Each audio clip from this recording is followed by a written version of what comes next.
just to draw again with the mass applied science reflector echo design. So we have the transducer and two transducers. DT was saying they only need one. Solina said they're saying only need one transducer. Yeah. We can also use only one transducer, but narrower frequency range. Mm-hmm. So DT, you have to be careful. They say some things, but misleading, meaning, we only use one transducer, yes, but frequency range low.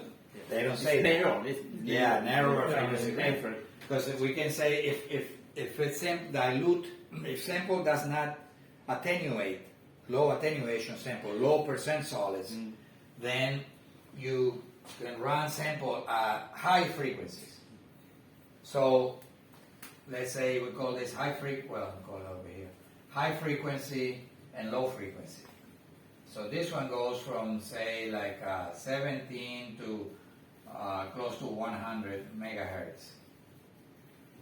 And low frequency from 4 to 20 megahertz. So if attenuation increases with frequency, when you measure a sample, you get this result. Always get this result. Attenuation increases with frequency. So it's attenuation dB per centimeter versus frequency. Always, and this is sample, and this will be the solvent. No particles. So if we have a sample that has very low attenuation, then the sample is here. So maybe if attenuation is too low, you can measure with a higher frequency only. So therefore you can use only the high frequency. So we could provide, if customer is very worried, we could provide sample cell only half of the cup. So we have, in this, if we look from above, if you look from the top or the front, we have two transducers, right? Yeah. So high frequency and low frequency. The customer wants a special design, low volume, we can cut into half. solid. So only sample here. So half the volume. Only we use only one transducer. We can do that.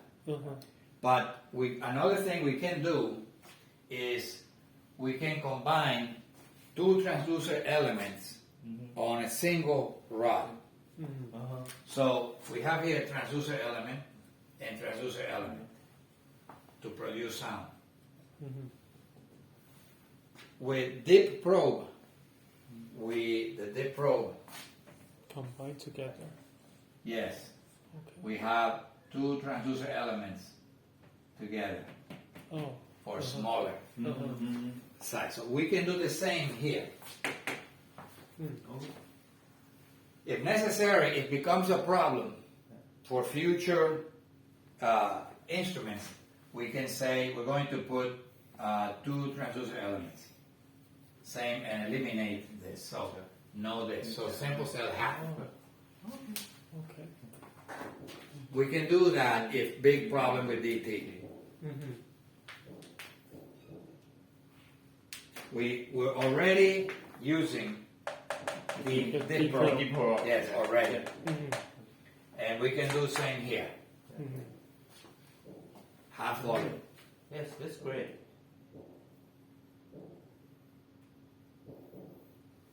So DT only one.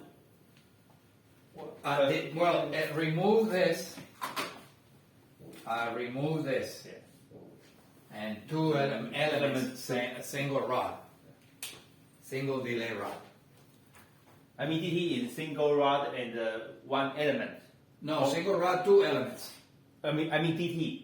Oh no, DT. No, I think DT just uses only one range. Not combined, but they say, okay, concentration not too high, we'll use only one one transducer. Okay. Understood. That's- So, no, DT I don't believe does that. Yes. We use two elements and make sure all the range we can measure. Exactly, 4 to 100. We can do that for future instruments if to attack DT. We can definitely do that and reduce volume.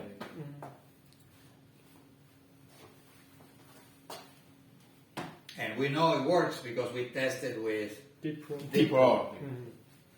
Because we didn't want two transducers in deep probe, too big, too heavy. So Okay.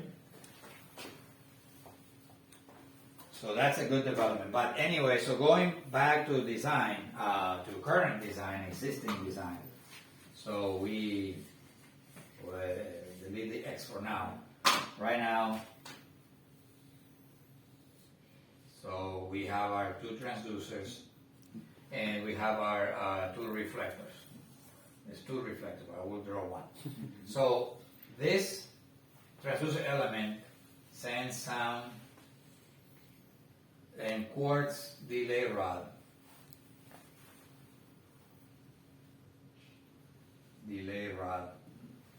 And sends sound, and when it gets to liquid, we have echo goes back, and another portion goes here. And so this first echo we get is that first signal that we see. First echo. Delay rod echo reference. And that's, okay, so that's very important because this same transducer element measures this echo plus the echo that comes from the sample.